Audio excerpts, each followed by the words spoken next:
What do you do with SAB Miller at this point? Is it a buy, sell or hold?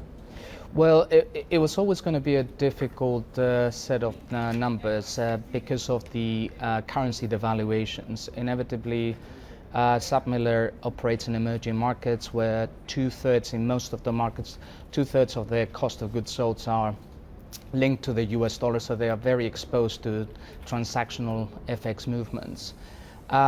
We were worried about the impact that this could have on margins, and we've seen the results as a relief, if anything.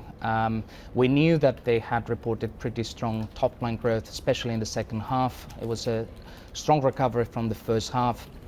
They had already reported and told us that, but it was the key focus was the margin. And in terms of the shares, I would say obviously it's a little bit irrelevant at this point for the SAB Miller shares, since there's a bid, an agreed bid by the boards of SAB Miller and ABI.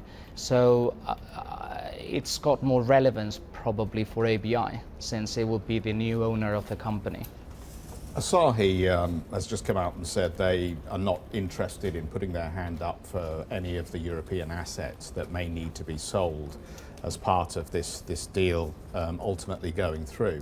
Does that raise some concerns in your mind that actually the deal may begin to unravel at some stage, or can we assume that this is done and it's just a question of finding the right price for those assets, and it may not necessarily be a trade buyer who picks them up?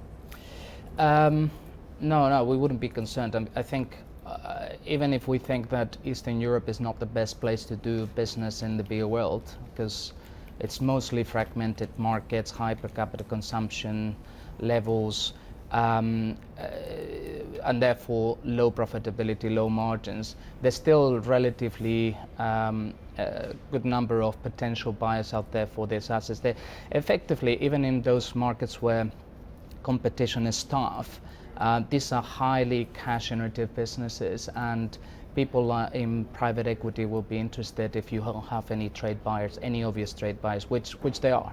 It's not just competition that's a major hurdle, it's depreciating currencies. The past 12 months have shown us that in Latin American countries and in Africa. How do investors wade through the challenge of depreciating currencies? Ultimately, the way we see it, obviously we externally as analysts, we can't really, or it's not a job to try and forecast whether currency, the Angolan It's not a one-off anymore. It keeps cropping up earnings after earnings, so it's almost something you have to factor in. Sure. As I said, externally what we look at is beer is a relatively commoditized business in emerging markets. So the amount of market share that you command in a particular country is very important for your ability to have that pricing power that is needed to pass on those pressures to consumers. And effectively what we think the long term shows is that these companies may be impacted in the short term by currency moves on the margin, but eventually if they do have the market share and the pricing power, what happens is that over the cycle they normally recover the previous level of margins. And at this point it's I wouldn't go as far as to say or call the bottom in terms of FX or emerging market devaluations. That's for someone else to call, but what I would say is that eventually once they stabilize, businesses like SAB Miller, they do have the capacity to put through that pricing.